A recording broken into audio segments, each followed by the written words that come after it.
चलो स्टार्ट करते हैं।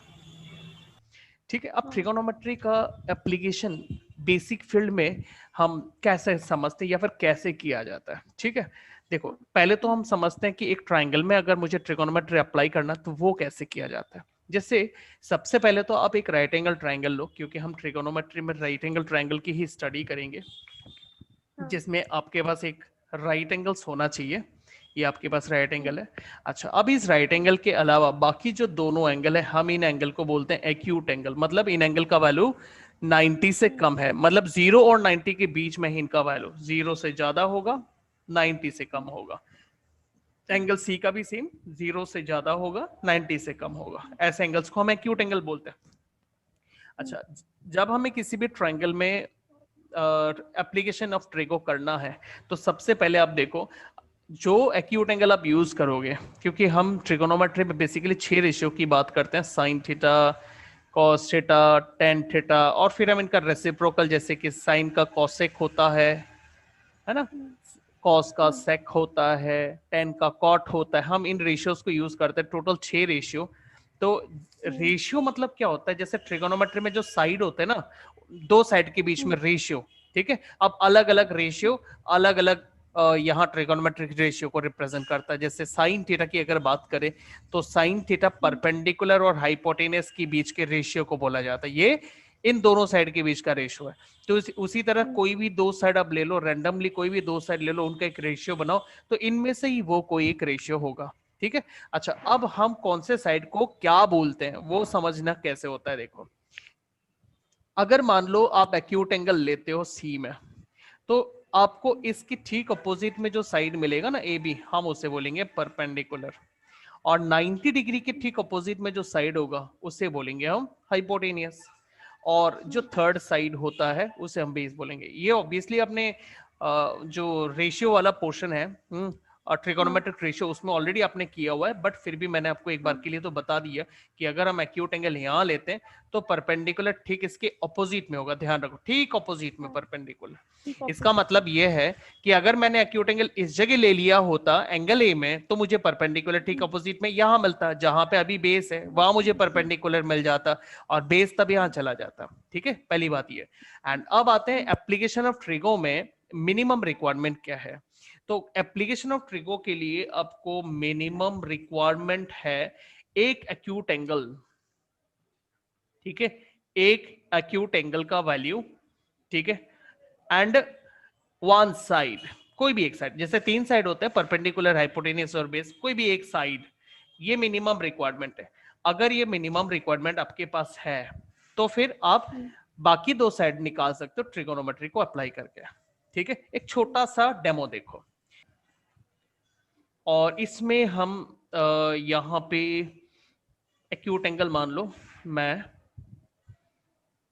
यहां पे लेता हूं। ठीक है, और ये एंगल लेता हूं मैं 60 डिग्री, सपोज 60 डिग्री। और ये वाला जो साइड है मुझे पता है, मान लो ये हो गया 6 सेंटीमीटर। तो मुझे ये जो मिनिमम रिक्वायरमेंट है वो यहां फुलफिल मैंने कर दिया, एक एक्यूट एंगल और एक लाइन। राइट एंगल तो पता होना ही पड़ेगा, क्योंकि मैंने शुरू में ही बोला ट्रिगोनोमेट्री आपको सिर्फ राइट एंगल ट्रायंगल में ही करना है, तो राइट एंगल तो होना ही पड़ेगा। उसके बाद एक्यूट एंगल में एक एक्यूट एंगल आपको पता होना चाहिए और एक साइड पता होना चाहिए। तो ये मिनिमम रिक्वायरमेंट या फुलफिल हो रहे हैं। अब मैं इसके मदद से बाकी दो साइड निकाल सकता हूं। अब ये बाकी दो साइड कैसे निकालेंगे, देखो आपको जो साइड पता है और जो साइड आप निकालना चाहते हो उनके बीच में एक रेशियो बनाओ। जैसे सपोज मैं ना इस एक्यूट एंगल के ठीक ऑपोजिट में जो साइड है ए बी, जिसे हम परपेंडिकुलर बोलेंगे अभी, मैं वो निकालना चाहता हूं। और ये 90 डिग्री के ठीक है ऑपोजिट में ये साइड, तो इसे बोलेंगे हाइपोटेनियस। और बचा ये साइड, इसे हम बेस बोलेंगे। तो बेस पता है, परपेंडिकुलर निकालना चाहते हैं, तो जो पता है और जो निकालना चाहते हैं उनके बीच का रेशियो बनाओ। अब मेरे को बताओ परपेंडिकुलर और बेस ये दोनों किसका रेशियो है, इन 6 रेशियो में से किसका रेशियो है ये परपेंडिकुलर बाय बेस, बताओ। साइन देखो, साइन some उसमें people कुछ होता ही have नहीं। curly brown hair turns permanently black। ये स्लोगन टेन आपको पता टेन है? हाँ। हाँ ये सर देखो, पता है। हाँ, तो टेन थीटा होता है ये। तो हम यहाँ लिखेंगे टेन थीटा, और थीटा हमारे पास यहाँ पर है 60 डिग्री। थीटा मतलब एक्यूट एंगल। अब परपेंडिकुलर में मेरे पास है ए बी, बेस में मेरे पास है बी सी, ठीक है, और हाँ। थीटा में मेरे पास है 60 डिग्री, ठीक है। अब हाँ। मैं यहाँ पे वैल्यू डाल देता हूँ, ए बी तो मुझे नहीं पता क्योंकि वो तो मुझे निकालना है, बेस हाँ। पता है बीसी कितना है 6 सेंटीमीटर है, बाद में यूनिट डाल देंगे। और 10 60 डिग्री आप टेबल से देख लो, मैं एक बार आपको सारा दिखाता हूँ। 0 degree, 30 degree, 45 degree, 60 degree, 90 degree, ठीक है। तो हम टेन थीटा निकालते हैं। 0 डिग्री में 0, 30 डिग्री में 1/√3, 45 डिग्री में 1 होता है, 60 डिग्री में √3 होता है, और 90 डिग्री में नॉट डिफाइन होता है। ये 10 का टेबल है, ठीक है, 10 का टेबल है ये। ओके अच्छा, अब मुझे चाहिए 60 डिग्री, तो 60 डिग्री में √3 होता है, तो अब यहाँ √3 डाल दो, ठीक है। 6 को आप उधर भेज दो, तो ए बी का वैल्यू हो जाएगा 6√3, यूनिट जो भी है, सेंटीमीटर है तो सेंटीमीटर लगा दो। तो ये मैंने ए बी निकाल लिया, ठीक है। अब मैंने क्या बोला था आपको, एक साइड पता होना चाहिए, एक एक्यूट एंगल पता होना चाहिए, तो आप बाकी बचे हुए दोनों साइड निकाल सकते हो। अब मैंने एक साइड तो निकाल लिया, अब मेरे को मन हुआ कि नहीं चलो मैं तो एसी निकालना चाहता हूँ, ठीक है। अब मेरे को एसी निकालने का मन हो गया। अब जो मैंने आपको जैसे बोला, रेशियो बनाना है किसके बीच में, जो साइड जानते हो और जो साइड निकालना चाहते हो, बस आप इन दोनों के बीच का रेशियो बनाओ, ठीक है। तो मैं बेस जानता हूं, हाइपोटेनियस निकालना चाहता हूं, तो बेस और हाइपोटेनियस के बीच का कोई भी एक रेशियो बोलो तो आप, है ना। रेशियो को ऐसे भी कर सकते हो, बेस बाय हाइपोटेनियस, या फिर आपका मन हो तो आप हाइपोटेनियस बाय बेस भी कर सकते हो, ये आपका मर्जी है। तो सपोज मैंने बेस बाय हाइपोटेनियस, तो पाइथागोरस से भी निकाल सकते हैं ना? नहीं नहीं, आप इसमें पाइथागोरस थ्योरम अप्लाई मत करो। एप्लीकेशन ऑफ ट्रिगो मतलब ट्रिगोनोमेट्रिक रेशियोज यूज करना है। पाइथागोरस थ्योरम नहीं आता है इसमें। Pythagoras theorem similarity of triangle, तो वो ट्राइंगल का कंसेप्ट है, और ट्रिगोनोमेट्री का कंसेप्ट में आपको एप्लीकेशन ऑफ ट्रिगो में रेशियो यूज करके करना है। ओके, आप पाइथागोरस थ्योरम मत करो, नो डाउट सेम आंसर आएगा, लेकिन फिर भी आप जब जो टॉपिक कर रहे हो ना, आप उसी टॉपिक के कंसेप्ट को ही यूज करो। तो चलो हम बात कर रहे थे, हम हाइपोटेनियस निकालना चाहते हैं, बेस हम जानते हैं, बेस बाय हाइपोटेनियस होता है cos थीटा, है ना, कर्ली ब्राउन हेयर, है ना। आप एक बार फिर से इस स्लोगन को देख लो, ये आप देखो मिडिल कॉलम को देखो, CBH, C for cos, B for brown, H for hair, तो कर्ली ब्राउन हेयर, तो ब्राउन का B बेस होता है, हेयर का H हाइपोटेनियस होता है, बेस बाय हाइपोटेनियस, तो कॉस के लिए बेस बाय हाइपोटेनियस, ठीक है। और अगर आप उल्टा करते ना H बाय B, तो फिर कॉस का रेसिप्रोकल लग जाता है सेक थीटा, तो उससे कोई दिक्कत नहीं है। बेटर है आप, है ना, साइन कॉस 10 में ही रख कर करो, उनका रेसिप्रोकल यूज मत करो, क्योंकि तब आपको ना याद करना पड़ता है, भाई मेरे को सेक 30 चाहिए कितना होगा, लेकिन कॉस 30 आप झट से बता सकते हो, ये फर्क होता है, ठीक है। इसलिए आप बेटर इन्हीं से करो, और अगर आप उससे करना चाहते हो, अगर आपका क्लियर है इनके टेबल्स, तो आप आराम से कर सकते हो। अच्छा, बेस हमारे पास है BC, तो हम यहाँ पे BC लगाएंगे, हाइपोटेनस AC है, और कॉस डिग्री हमारे पास 60 डिग्री है। एक टेबल से कंफर्म कर लेते हैं, ये आप देखो, बेस हो गया BC, हाइपोटेनस हो गया AC, और एक्यूट एंगल हमारे पास 60 डिग्री है। तो अभी हम इसमें वैल्यू डालते हैं, BC 6, AC नहीं पता, कॉस 60 1/2। एक बार टेबल बना ले कॉस का, टेबल बनाते हैं चलो। कॉस थीटा, और 0 डिग्री, 30 डिग्री, 45 डिग्री, और उसके बाद 60, देन 90, ठीक है। Cos 0 degree 1, okay. साइन का टेबल आता है आपको, साइन की जो वैल्यूज होते हैं ना, हाँ, उनको आप फ्लिप कर दो, मतलब बैक साइड से लिखो। साइन 90 में 1 आता है ना, वो कॉस 0 डिग्री में आएगा। साइन 60 में होता है √3/2, ये इसके बाद आएगा, 30 डिग्री में ही आ जाएगा। साइन 45 1/√2, तो यहाँ पर भी 45 में 1/√2 आएगा। फिर साइन क्या बोलते हैं, साइन आपका 60 डिग्री में कितना होता है, सॉरी साइन 30 में, हम तो बैक साइड से आ रहे हैं ना, मैं एक बार साइन का मैं अंदर लिख लेता हूँ, ठीक है। तो 0 डिग्री, 30 डिग्री, 45 डिग्री, 60 डिग्री और 90 डिग्री, ठीक है। 0 में 0, 30 में 1/2, यहाँ पे 1/√2, और यहाँ पे √3/2, और यहाँ पे 1, 90 डिग्री में 1, ठीक है। तो मैं इन वैल्यूज को ना बैक साइड से लिखूंगा, बैक साइड से। पहले 1 लिखा, इधर देखो कॉस में, फिर सेकंड में √3/2 है, तो यहाँ सेकंड में √3/2, फिर थर्ड में 1/√2 है, 1/√2 लिखा, फोर्थ में 1/2 है तो 1/2 लिखेंगे, और साइड में 0 है तो हम ये 0 लिखेंगे। ये कॉस का टेबल हो गया, है ना। आप एग्जाम में भी झट से इस टेबल को एक बार ना साइड में फटाफट ये तीनों का टेबल लिख लो, बस काफी है। बाकी तीनों टेबल नहीं चाहिए। जैसे आपको अगर सपोज सेक चाहिए ना, सेक 0 डिग्री, तो आप 1 का रेसिप्रोकल 1 लिख दो। आपको सेक 30 डिग्री चाहिए, आप कॉस का जो √3/2 है उसे 2/√3 कर दो। ऐसे करके आप कॉस का टेबल जानते हो तो सेक का वैल्यू भी आप निकाल सकते हो, कोई दिक्कत नहीं है।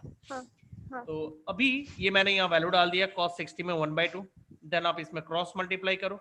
सो AC into 1 is AC and 2 into 6 12, unit के साथ लिख दो सेंटीमीटर। तो ये देखो मैंने AC भी निकाल लिया, ठीक है। अच्छा, अब हम इनको सम में अप्लाई करके देखते हैं, ठीक है। ये देखो डेली लाइफ एग्जांपल है यहाँ पे, ये सारे डेली लाइफ एग्जांपल्स हैं।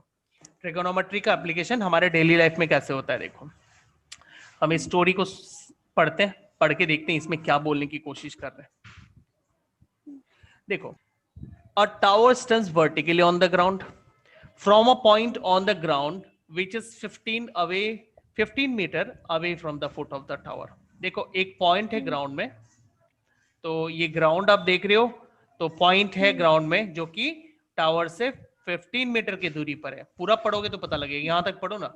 From a point on the ground which is 15 metre away from the foot of the tower. ये टावर है, आप देख रहे हो ये टावर है, टावर का फुट तो बी है, तो फुट से 15 मीटर की दूरी पर ग्राउंड में एक और पॉइंट है सी। तो इस पॉइंट के बारे में बात हो रही है। ये जो बोल रहे हैं ना यहाँ पे, from a point on the ground which is 15 metre away from the foot of the tower, ये पॉइंट सी के बारे में बात कर रहे हैं। उस पॉइंट से angle of elevation of the top of the tower is found to be 60 degree. उस पॉइंट से, पॉइंट सी से टॉप ऑफ द टावर को एलिवेट कर रहे हैं, ठीक है, तो 60 डिग्री। अच्छा, मैं आपको एलिवेशन और डिप्रेशन थोड़ा बता देता हूं, ठीक है, उसके बाद हम आगे बढ़ेंगे। एलिवेशन और डिप्रेशन नहीं पता होगा ना, तो फिर आप ये एप्लीकेशन नहीं कर पाओगे।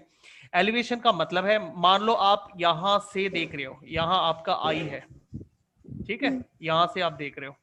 अभी यहां से ये हो गया ऑब्जर्वेशन पॉइंट जहां से आप देखोगे। अब जब भी आप देखोगे ना, तो कोई भी बंदा जब देखता है तो एक इमेजिनरी हॉरिजॉन्टल लाइन होता है। जब वो बंदा इस हॉरिजॉन्टल लाइन से ऊपर की ओर देखता है ना, ऐसे ऊपर की ओर देखता है, तो हम समझ जाते हैं कि वो ऊपर देख रहा है।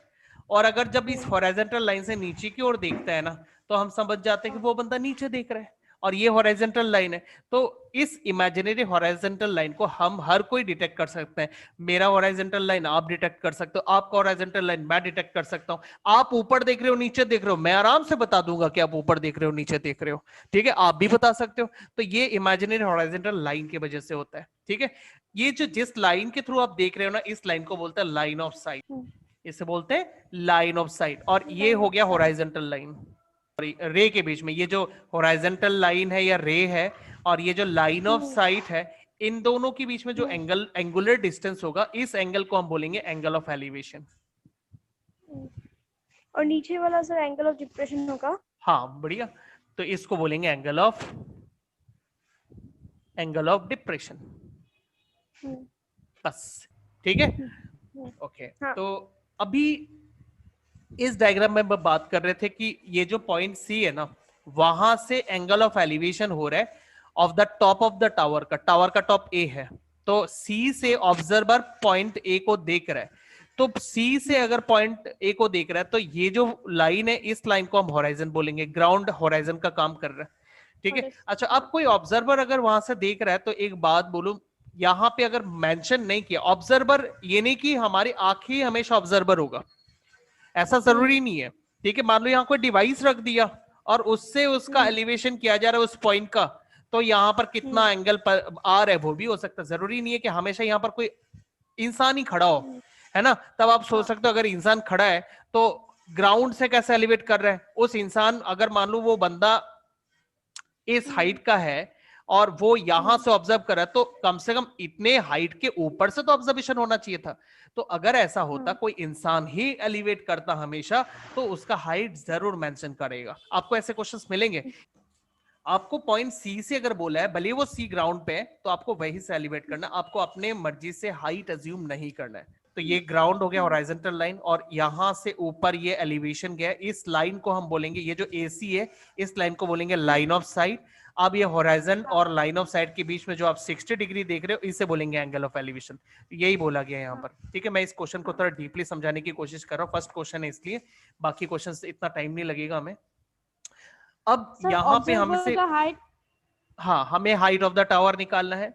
मतलब ये टावर है, हाँ इसका हाइट हमें निकालना है। अब मैंने आपको मिनिमम रिक्वायरमेंट बोला था, मिनिमम रिक्वायरमेंट हाँ एक एंगल एक साइड चाहिए। तो ये देखो इन्होंने बोला है ना, जो सी का डिस्टेंस है ए बी से वो 15 मीटर है ना। हाँ सी का डिस्टेंस हाँ बी से 15 मीटर, हमें एक साइड पता है और हमें एक एंगल हाँ भी पता है, मिनिमम रिक्वायरमेंट या फुलफिल हो रहा है। अब आप कोई भी साइड हाँ निकाल सकते हो। अभी सपोज आप ये निकालना चाहते हो ए बी, तो एक्यूट एंगल के ठीक ऑपोजिट में जो साइड है, इस हाइट को हम क्या बोलेंगे, परपेंडिकुलर बोलेंगे। हाँ और ये परपेंडिकुलर 15 मीटर को हम क्या बोलेंगे, बेस बोलेंगे। अभी आप 15 हाँ मीटर और बेस के बीच में रेशियो बनाओ। 15 मतलब परपेंडिकुलर बाय बेस इक्वल्स क्या रेशियो बनता है दोनों के बीच में, परपेंडिकुलर और base, perpendicular base 10 tan theta, है ना। Turns permanently black, some people have curly brown hairs, turns permanently black. तो ये परमानेंटली हाँ ब्लैक, टर्न्स, टर्न्स का टी से tan theta। अब ये हाँ परपेंडिकुलर हो गया ए बी। आप जब भी करोगे ना, आप है ना हाँ ये जरूर मेंशन करो कौन सा ट्राइंगल आप ले रहे हो, ठीक है। इन ट्राइंगल हाँ ए बी सी, हाँ। उससे भी पहले आपको मेंशन करना पड़ेगा गिवन हियर, वो हियर करके आप लिख दो। मैं हाँ एकदम सिंपल तरीके से दिख रहा हूँ, इतना डिटेल्स आपको नहीं लिखना। ये एक्चुअली एग्जांपल्स को एक्सप्लेन करने के लिए इतना कुछ बोला जाता है, आप इसको सिंपल तरीके से लिखो। हियर आपके पास क्या क्या गिवन है, जैसे लाइक एंगल सी कितना है, ठीक है, एंड बीसी का लेंथ कितना है, ठीक है। बस इतना, ये गिवन हो गया। अब आप ये ट्राइंगल ले रहे हो और उसमें perpendicular by base equals tan theta का रेशियो यूज करोगे। तो कौन सा रेशियो आप यूज करोगे वो जरूर बताओ, और उसके बाद आप इसमें वैल्यू पुट करो। परपेंडिकुलर इस ट्राइंगल में ए बी है, बेस इस ट्राइंगल में बीसी है, और tan थीटा यहाँ पे tan 60 है। अब tan 60 हमने टेबल बनाया था थोड़ी देर पहले, बताओ कितना होगा। 1060 to tan 60, 1060 इधर देखो tan 60, हाँ √3 tan 60 हो गया √3, और BC का भी वैल्यू डाल दो, BC है 15 मीटर, ठीक है 15, और tan 60 √3, 15 उधर ले जाओ, AB इक्वल्स 15 √3 यूनिट के साथ लिखो। तो देयरफॉर जो हाइट है, आप स्टेटमेंट अच्छी तरह से लिखना, देयरफॉर हाइट, ये पूरा सेंटेंस लिखे, height of the tower is 15 √3 metre. आप यहाँ तक छोड़ सकते हो, √15 का वैल्यू यहाँ क्वेश्चन में कुछ बोला नहीं है, तो आप जरूरत नहीं है, आप √15 15 √3 मीटर इतना ही आंसर बता दो। लेकिन आपको अगर मन करता कि नहीं मैं √3 का वैल्यू डालूं, तो √3 का वैल्यू 1.732 होता है। अब इस वैल्यू को √3 में डाल के 15 के साथ मल्टीप्लाई करके रिजल्ट को डेसिमल में भी बोल सकते हो। ओके, देखा कितना इजी है, हाँ बहुत इजी। अगर आप ये चाहते हो कि नहीं ऑब्जर्वेशन पॉइंट से टॉप का डिस्टेंस कितना है, तो आप ये भी निकाल सकते हो अगर चाहो तो। तब आप बेस और हाइपोटेनियस का रेशियो बनाओ। बेस और हाइपोटेनियस का क्या रेशियो होता है, cos थीटा, है ना। तब आप इस रेशियो को यूज करो, और फिर आप इसको भी निकाल सकते हो अगर आप चाहो तो। मतलब मिनिमम रिक्वायरमेंट अगर है, तो बाकी दो साइड में से कोई भी साइड हम निकाल सकते हैं, ठीक है। चलो ऐसा ही एक सम और है, इसको देखते हैं। सर अगर हाँ बोलो बोलो। सर अगर ऑब्जर्वर का हाइट का वो दिया रहेगा तो वो किस तरह यूज होता है? एक सम है मेरे पास, ठीक है, एक सम है, ये रहा, आप इसे देख सकते हो, ठीक है। इसे हम देखते हैं, एग्जाम्पल नंबर 3 को देखते हैं। इसमें आपको पता लगेगा, देखो ऑब्जर्वर यहाँ 1.5 मीटर टॉल है, ऑब्जर्वर का हाइट दिया हुआ है। अच्छा, अब ऑब्जर्वर का हाइट दिया है, तो ये आप देख सकते हो यहाँ पे ऑब्जर्वर है। ऑब्जर्वर इस जो ऑब्जर्वर का आईज है वो यहाँ है ना, यहां से वो ऑब्जर्व करेगा, इसलिए ये जो रेस्ट ऑफ द पोर्शन है इसे इसमें इंक्लूड किया गया। मतलब ऑब्जर्वेशन पॉइंट ग्राउंड से इतने ऊंचाई पे ही होगा, 1.5 मीटर की ऊंचाई पे ही पॉइंट ऑफ एलिवेशन होगा, यहां से एलिवेट किया जाएगा, ना कि ग्राउंड के पॉइंट सी से। यहां से नहीं करेंगे एलिवेशन, हम 1.5 मीटर के ऊपर से करेंगे। और अगर आपको 1 पॉइंट ऊपर से एलिवेशन करना है, तो आपको इमेजिनरी हॉरिजॉन्टल लाइन तो यहां बनाना पड़ेगा, जैसे मैंने आपको थोड़ी देर पहले ड्राइंग बना के दिखाया था। अगर आपका आईज यहाँ है, तो इमेजिनरी हॉरिजॉन्टल लाइन यहाँ आपको ड्रॉ करना पड़ेगा अलग से, ठीक है, अलग से। ग्राउंड को नहीं मानना तब इमेजिनरी हॉरिजॉन्टल लाइन। और आपका जो ट्राइंगल बनेगा, राइट एंगल ट्राइंगल, वो भी 1.5 मीटर के ऊपर ही बनेगा, ऊपर बनेगा, ग्राउंड पे नहीं बनेगा ट्रायंगल, ट्रायंगल उतना ऊपर आपको मिलेगा, ठीक है। अच्छा, अब इस टाइप का सम आप समझना चाहते हो तो हम इस क्वेश्चन को समझ लेते हैं एक बार, देखो। An observer 1.5 metre tall is 28.5 metre away, 28.5 metre away from a chimney. Observer chimney से इतना मीटर दूर खड़ा है, तो चिमनी आप देख रहे हो ए बी, ये जो ए से बी तक ये पूरा चिमनी है, हाँ, और ये चिमनी का बेस है। अब चिमनी से ऑब्जर्वर इतने दूरी पर खड़ा है 28.5 मीटर, तो ये हो गया 28.5 मीटर, इतना डिस्टेंस हो गया। अभी ये पॉइंट ऑफ ऑब्जर्वेशन है, पॉइंट सी, यहां ऑब्जर्वर खड़ा है लेकिन ऑब्जर्व करेगा डी से, ठीक है। अच्छा, अब देखो the angle of elevation of the top of the chimney from her eyes, देखो हाइट बताया ना, इसलिए ये वर्ड मेंशन कर दिया, हाइट बताया तो आईज तो सबको पता है कि अगर ऑब्जर्वर का हाइट इतना है तो उसके आईज ऑब्वियसली उसके हेड में होंगे, टांगों में तो उसके आईज नहीं होंगे, इसलिए ये वर्ड यूज किया।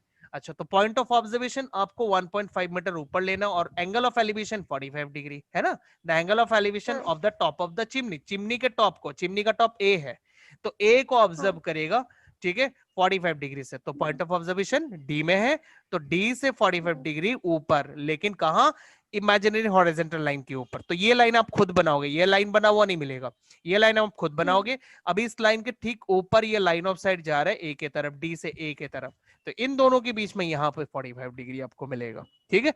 अच्छा, अब यहाँ पे हमें बोला हाइट ऑफ द चिमनी निकालो। अब ये हाइट ऑफ द चिमनी तो दो हिस्सों में बट गया, एक हिस्सा जब हमने इमेजिनरी हॉरिजॉन्टल लाइन बनाया तो यहाँ पर एक पॉइंट आ गया ई, है ना, तो ई से ऊपर का पार्ट ट्रायंगल के अंदर आ रहा है, ये देखो ये जो ट्रायंगल है इसमें आ रहा है ए ई, और यहां से ई से बी तक का जो पार्ट है ना, ये इस रेक्टेंगल का एक साइड है, नहीं, ऑब्जर्वर का हाइट देख रहे हो आप 1.5, तो इस रेक्टेंगल में ऑपोजिट साइड इक्वल होता है, हर रेक्टेंगल में होता है वो तो इस रेक्टेंगल में ऑब्जर्वर का हाइट और ई से लेकर बी तक तो सेम होगा, है ना।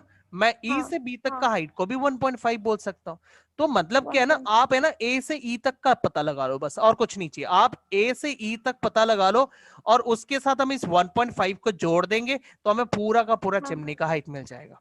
अच्छा, अब देखो ये वाला पार्ट अगर रेक्टेंगल है तो ऑपोजिट साइड तो ये साइड और ये साइड भी हुआ ना, तो हमें ये वाला साइड भी पता डीई 28.5, नहीं समझ रहे हो ना, रेक्टेंगल के ऑपोजिट साइड इक्वल होता है तो इसका ऑपोजिट साइड तो ये हुआ, अगर ये 28.5 है तो ये भी 28.5 है। अब इस ट्रायंगल में आप देखो ध्यान से, मिनिमम रिक्वायरमेंट पूरा हो रहा है कि नहीं, आपको एक्यूट एंगल पता है, एक साइड पता है, तो आप परपेंडिकुलर भी निकाल सकते हो, है ना, परपेंडिकुलर निकाल लो, और परपेंडिकुलर निकल गया तो उसके साथ अब ये 1.5 का जो नीचे वाला पार्ट है ना बी से ई तक 1.5 वो आप उसके साथ जोड़ दो, चिमनी का पूरा हाइट मिल जाएगा। इजी है, समझ गए। इसका प्रेजेंटेशन मैं आपको स्लाइड बता देता हूँ। हाँ जी बोलो। रीजनिंग क्या देना है, वो रेक्टेंगल है नीचे, वो नहीं नीचे कुछ नहीं, वाला आप पार्ट। सिर्फ रेक्टेंगल लिखोगे, इतना डिटेल्स नहीं चाहिए आपको, ठीक है। परपेंडिकुलर देखो, ये सारी चीजें हमें ज्योमेट्री के टॉपिक में प्रूफ करना होता है, ठीक है, यहाँ हमें ये सब प्रूफ नहीं करना, हमें जस्ट फिगर मिला उसको यूज करना है और कुछ नहीं करना है इसमें, ठीक है। आप पहले इसमें डिटेल्स वगैरह लिखो, जैसे हियर पहली बात तो देखो डायग्राम आपको बनाना जरूरी है, आपको डायग्राम बनाना पड़ेगा, डायग्राम नहीं बनाओगे तो बात नहीं बनेगा, ठीक है, आपको डायग्राम बनाना पड़ेगा। अब हियर करके डिटेल्स लिखो, जैसे ऑब्जर्वेशन है डीसी और डीसी का वैल्यू है 1.5, या हाइट ऑफ द ऑब्जर्वर आप स्टेटमेंट लिख के भी कर सकते हो, यहाँ पे हाइट ऑफ द ऑब्जर्वर ये स्टेटमेंट लिख लो, height of the observer equals 1.5 metre, ये हो गया। अच्छा, उसके बाद आप यहाँ पे एंगल बता सकते हो, एंगल ADE 45 डिग्री बता दिया। उसके बाद इन रेक्टेंगल, हाँ एक और चीज, नहीं वो तो रेक्टेंगल में भी आ जाएगा, इन रेक्टेंगल क्या नाम है, इस जगह नहीं है, मैं नीचे लिख रहा हूँ, in rectangle BCDE comma, in rectangle BCDE आप बता दो, ये DC ऑब्जर्वर और BE दोनों ऑपोजिट साइड है, इक्वल है, so DC equal to BE equals how much 1.5 metre, ठीक है। और दूसरा क्या है, BC और DE दोनों है कितना 28.5 मीटर, ठीक है। और दोनों का कंबाइंड रीजन आप ऐसे ब्रैकेट में डाल दो, लिख लो opposite side of the rectangles are equal, यहाँ लिख दो, इस ब्रैकेट के अंदर लिख दो opposite sides of the rectangle are equal, या फिर opposite sides are equal, simply इतना लिख दो, ठीक है। हो गया इतना पार्ट। मैं जैसे जैसे बोल रहा हूँ आप नोट करते जाओ, मैं पूरा प्रेजेंटेशन ही आपको दिखा रहा हूँ यहाँ पे, ठीक है। यहाँ जगह कम है तो थोड़ा आपको क्लियर नहीं, बस मैं जितना जितना दिखा रहा हूँ जैसे दिखा रहा हूँ आप नोट करते जाओ। अच्छा, अब उसके बाद आप ट्राइंगल ADE को ले लो, ठीक है। Triangle ADE, so in triangle ADE, इसमें हमें पता है DE, हम निकालना चाहते हैं AE, तो जो साइड जानते हैं, जो साइड निकालना है, उनके बीच का रेशियो बनाना है। तो जो निकालना है उसे हम परपेंडिकुलर बोलेंगे, क्योंकि ये जो साइड है ना AE, ये जो साइड है AE, ये एक्यूट एंगल के ठीक ऑपोजिट में, इसलिए इसे हम परपेंडिकुलर बोलेंगे। और DE बेस, तो हम परपेंडिकुलर और बेस के बीच में रेशियो बनाते हैं। ये रेशियो किसका होता है? tan theta. हाँ, परपेंडिकुलर इसमें AE है, बेस इसमें DE है, और tan थीटा, थीटा यहाँ 45 है, तो tan 45 डिग्री लगा लिया। और उसके बाद आप tan 45 का वैल्यू पुट करो, AE by DE equals tan 45 1। हाँ, हम DE का वैल्यू तो जानते ही है ना, DE का वैल्यू डाल देते हैं। कितना वैल्यू है DE का वैल्यू? DE का वैल्यू अब 28.5। हाँ, एक बार चेक भी कर लेते हैं, चलो। ये देखो DE है ना, ये रेक्टेंगल है ना, रेक्टेंगल में ये C भी 28.5, तो D से E तक भी 28.5, ठीक है। अब आप क्रॉस मल्टीप्लाई कर लो, क्रॉस मल्टीप्लाई करने से आपको AE का वैल्यू मिल जाएगा 28.5 मीटर। अच्छा, अब आप चिमनी का हाइट निकाल सकते हो, therefore height of the chimney, height of the chimney equals, हमें दो चीजें ऐड करना पड़ेगा, A से E तक और E से B तक। हाँ, तो हम यहां लिख देते हैं AE प्लस AB। AE हमने अभी अभी निकाला 28.5, 28.5 आप लगा दो, और E भी तो वो ऑब्जर्वर का हाइट था ना, उसके बराबर है, क्योंकि ये दोनों साइड इस रेक्टेंगल का ऑपोजिट साइड, इधर ऑब्जर्वर 1.5, तो इधर भी हमें BE 1.5 मिलेगा। वो ऑब्वियसली हमने यहाँ पर बताया हुआ है BE 1.5 है, तो आप यहाँ पे 1.5 पुट कर दो, 1.5, ठीक है। इतना मीटर, दोनों ऐड करने पर कितने आ रहे हैं? 30 मीटर, ठीक है। हाँ, आपको एक सम और करना है ऑब्जर्वर का। नहीं हो जाए, एक कोई डिफिकल्ट सम है तो एकदम डिफिकल्ट वाला दिखाता है आपको, ठीक है। ये अच्छा लगेगा। 14 देखो, बहुत बढ़िया सम है, ऑब्जर्वर का सम है, ठीक है। ऐसे है और भी सम है, और भी सम है आपके पास, ये आप देख रहे हो। ये रहा नंबर 6, नंबर 6 भी ठीक वैसा ही टाइप का सम है। तो दोनों ऑलमोस्ट सेम है, 6 और ये जो हम अभी करने वाले हैं 14, ये दोनों सम ऑलमोस्ट सेम टाइप का ही है। तो हम एक बार देख लेते हैं, इसको करते हैं, चलो ये वाला सम करते हैं। A 1.2 metre tall girl, observer का हाइट बताया, spots a balloon moving with the wind in horizontal line. तो ऑब्जर्वर ने एक बलून को देखा, ये बलून हवा में हॉरिजॉन्टली मूव कर रहा था, ठीक है। हॉरिजॉन्टली मूव करना मतलब एकदम इस डायरेक्शन में जा रहा है, ऊपर नीचे नहीं जा रहा। हाँ, ये आगे की ओर ऐसे जा रहा है। अच्छा, अभी ये जो हॉरिजॉन्टल लाइन में मूव कर रहा है, उसका हाइट यहाँ बताया गया है, मतलब ग्राउंड से, फ्रॉम द ग्राउंड। हाँ, ये जो बलून ग्राउंड से कितने ऊंचाई पे मूव कर रहा है वो बताया गया, मतलब यहां से ग्राउंड तक, ठीक है। मतलब यहां से ग्राउंड तक का जो हाइट है वो बता रहे हैं यहाँ पे, इतना। ये पूरा हाइट जो आपको बता रहे 88.2, ठीक है। The angle of elevation of the balloon from the eye of the girl at any instant is 60 degree। मतलब वो तो ऑब्जर्वर ने बलून को देखा ना, किसी एक पर्टिकुलर मोमेंट में उसको वो 60 डिग्री का एंगल में दिखाई दिया, ठीक है। किसी एक बैलून का कंटिन्यूअसली मूव कर रहा है, लेकिन उसी में एक पॉइंट ऐसा आया होगा जिस पॉइंट पे ऑब्जर्वर ने जब उसको देखा, तब उसको एंगल ऑफ एलिवेशन उस पॉइंट में 60 डिग्री मिला, है ना। मान लो ये पॉइंट है, यहाँ पे जब बलून पहुंचा, ऑब्जर्वर ने इसको 60 डिग्री से देखा। अच्छा, उसके बाद क्या हुआ, after some time the angle of elevation reduces to 30 degree, ठीक है। मतलब बलून तो कंटिन्यूअसली दूर जा रहा है उससे, तो जैसे ही वो अपने सेकंड पोजीशन पे पहुंच गया, तब जब बलून को फिर से उसने देखा, ऑब्जर्वर ने उसको देखा, तब वो बलून 60, पहले तो 60 दिख रहा था ना, अब वो 30 डिग्री के एलिवेशन से दिख रहा है, क्योंकि ये लाइन ऑफ साइट काफी नीचे आ गया, पहले ये काफी ऊपर था लाइन ऑफ साइट, अब काफी डाउन आ गया, तो एंगल ऑफ एलिवेशन भी कम हो गया। दैट्स व्हाई लिखा है कि एलिवेशन जो है 30 डिग्री कम हो गया, रिड्यूसेस टू 30 डिग्री।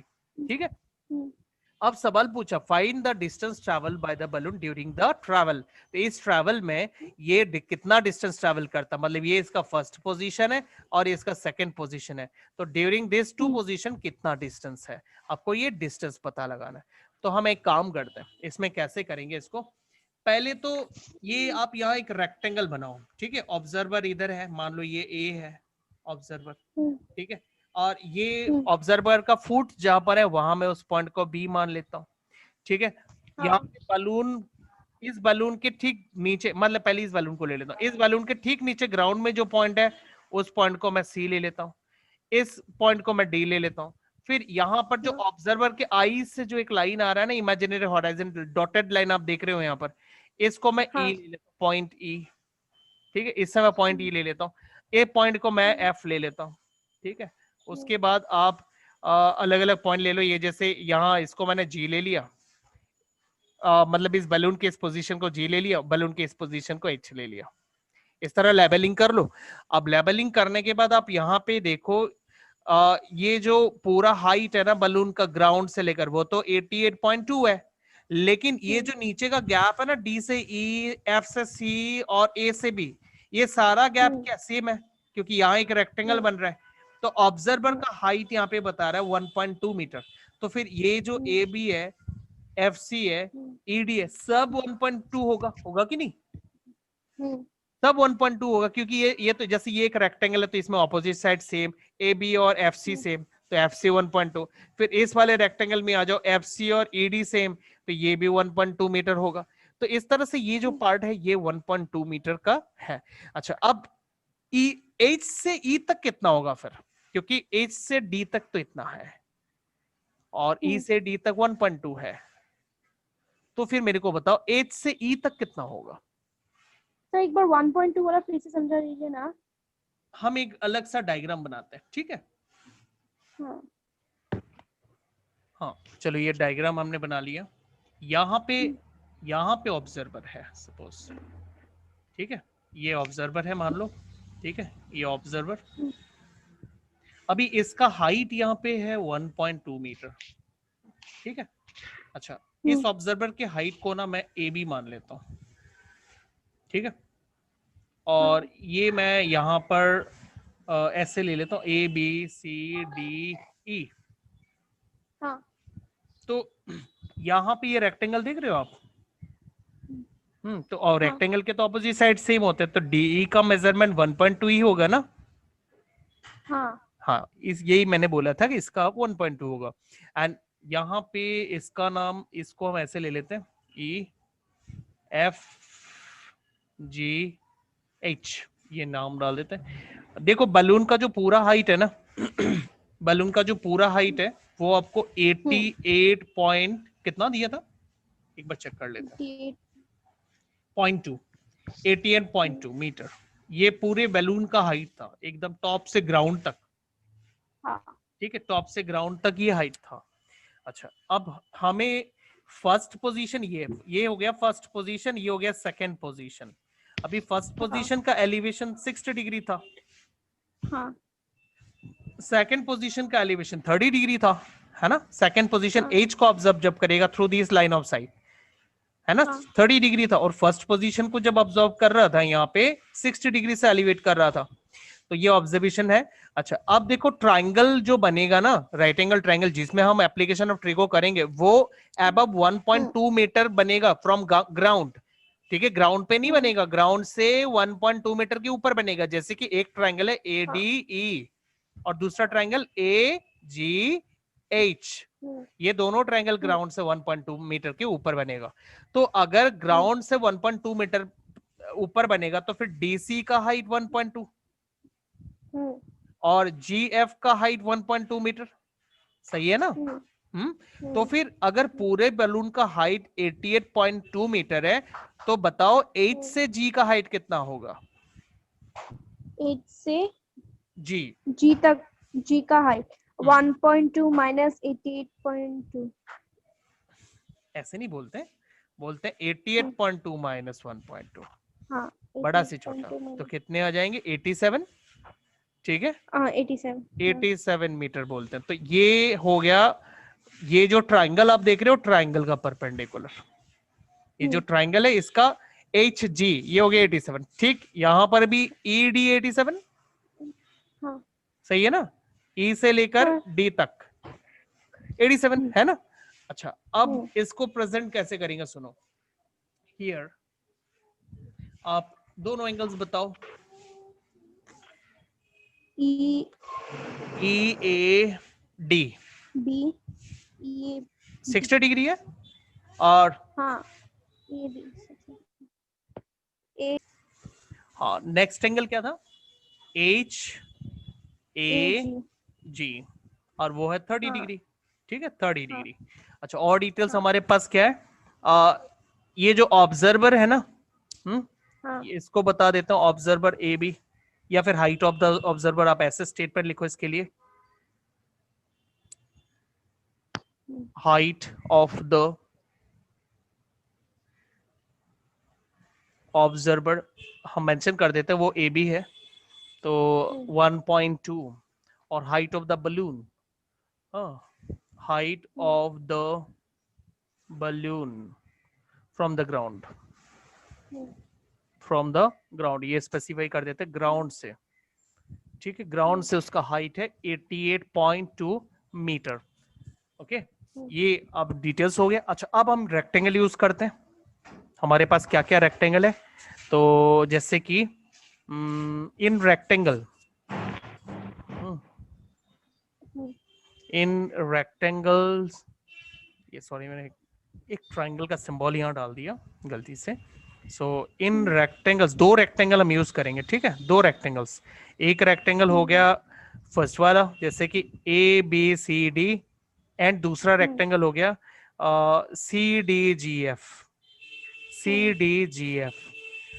तो इसमें क्या हो जाएगा, ये जैसे ए बी और सी डी है और जी एफ है, ये सब आपस में इक्वल है, जो कि 1.2 मीटर है। हो गए, समझ गए? अच्छा, हाँ और उसके बाद आप एक एक ट्रायंगल ले सकते हो। हाँ, एक और चीज, ऑल्सो ई डी और जी एच ये दोनों इक्वल होंगे नहीं? और वो कैसे निकालेंगे हम? Total height of the balloon से 88.2 उसमें से ऑब्जर्वर का हाइट माइनस करके निकालेंगे, ठीक है, इसको हम माइनस करके निकालेंगे, माइनस करने से हमें मिलता है 87 मीटर, और ये दोनों ट्राइंगल के परपेंडिकुलर्स है। तो हम फर्स्ट ट्राइंगल लेते हैं, अभी समझ में आ रहा है आपको अच्छी तरह से? हाँ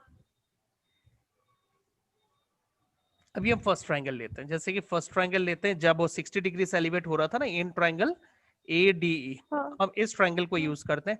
अभी इस ट्राइंगल में हमारे पास एक्यूट एंगल 60 डिग्री है, हम परपेंडिकुलर डीई जानते हैं, और हम एडी निकालना चाहते हैं, ठीक है। एक बार हम क्वेश्चन को ना एक बार थोड़ा और देख लेते हैं, और क्या पता लगाना है वो देख लेते हैं, और उसके हिसाब से हम प्लानिंग भी कर पाएंगे अच्छा सा, ठीक है। देखो, सवाल है find the distance travelled by the balloon during this interval, मतलब इंटरवल कौन सा?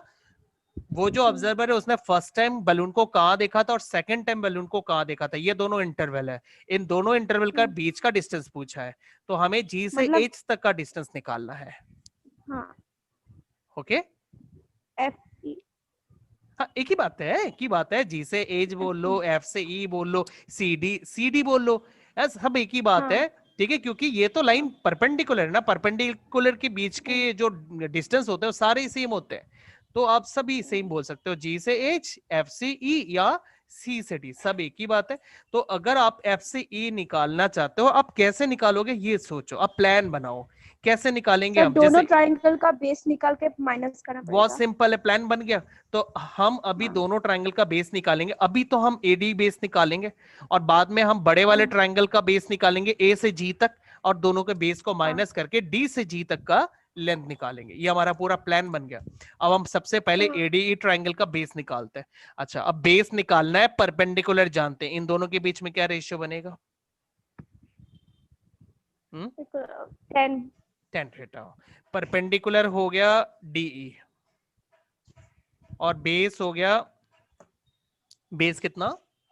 एडी, बेस एडी और थीटा 60 डिग्री। 10 ठीक है। 60 डिग्री। अच्छा, इंप्लाइज हाँ। दैट यहाँ पे डीई 87 है और एडी नहीं पता, और हाँ। 1060 डिग्री √3 है। तो √3।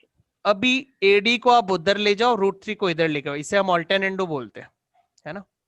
87 √3 राइट से लेफ्ट आएगा तो नीचे आएगा, और एडी लेफ्ट से राइट जाएगा तो न्यूमरेटर में जाएगा।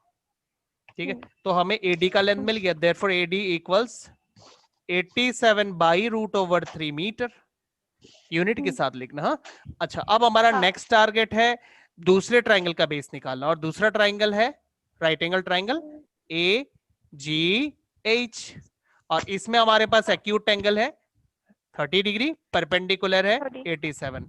तो बेस निकालना चाहते हैं हम, है ना, ए जी। तो परपेंडिकुलर और बेस का रेशियो फिर से बनाएंगे, तो क्या रेशियो बनता है? परपेंडिकुलर हो गया जी एच, 10 हाँ, परपेंडिकुलर जी एच और बेस हो गया ए जी। ठीक है, ये मैं लिख नहीं रहा हूं, डायरेक्टली लिख देता हूं, परपेंडिकुलर बाय बेस का रेशियो मैं बना रहा हूं। तो हम लिखेंगे tan थीटा, थीटा हमारे पास है 30 डिग्री। ठीक है, तो जी एच हो गया परपेंडिकुलर, ए जी हो गया बेस, और 1030 डिग्री हम लगा रहे हैं इसमें। तो जी एच हो गया कितना, वैल्यू उसका 87, और ए जी हमें निकालना है, और 1030 होता है 1/√3। ठीक है, अच्छा, अब आप इसमें क्रॉस मल्टीप्लीकेशन करो, क्रॉस मल्टीप्लीकेशन करो। हाँ, ए जी इक्वल्स 87 87 √3 मीटर। ठीक है, तो निकल गया। अब हम निकाल सकते हैं जो बलून का जो डिस्टेंस है ना, तो आराम से निकाल सकते हैं। अब स्टेटमेंट लिख के डायरेक्ट ही लिख देते हैं, therefore distance travelled by the balloon, distance travelled by the balloon equals, तो ए से लेकर जी, उसमें से माइनस करेंगे ए से लेकर डी। 87 √3 माइनस 87/√3। हाँ, अब ये रूट वाले नंबर माइनस करके मजा भी आता है, देखो। ए जी हो गया 87 √3, और एडी हो गया 87/√3, फर्क है दोनों में। अब माइनस करने के लिए फ्रैक्शन है ना, तो एलसीएम लेना पड़ेगा। √3 इंटू 87 √3 बन जाएगा 87 इंटू 3, सही है ना। इसके नीचे तो 1 है ना, कुछ भी नहीं है तो 1 है, तो एलसीएम के बराबर बनाने के लिए मुझे √3 एक मल्टीप्लाई करना पड़ेगा अलग से, है ना। तो √3 के साथ एक और √3 मल्टीप्लाई होने से वो बन जाता है 3। ठीक है, क्लियर ना, ये 3 बन गया। अच्छा, माइनस इसका डिनोमिनेटर, सेकंड वाले फ्रैक्शन का डिनोमिनेटर और एलसीएम एकदम सेम है, इसलिए आपको एक्स्ट्रा कुछ नहीं मल्टीप्लाई करना है, सेम आएगा 87, है ना। सर 174/√3 रिजल्ट निकल गया, वाह। 87, और यहाँ कितना, ओ ये 3 - 1, एक बार मैंने कॉमन ले लिया, डिस्ट्रीब्यूटिव प्रॉपर्टी कर दिया, तो इधर कितना आएगा 3 - 1, 3 - 1 कितने होते हैं 2, है ना। तो 2 इंटू 87 और बाई √3, इसको रैशनलाइज करना चाहिए क्या? हाँ, रैशनलाइज करना चाहिए, नीचे रूट नहीं रखना चाहिए ना कभी।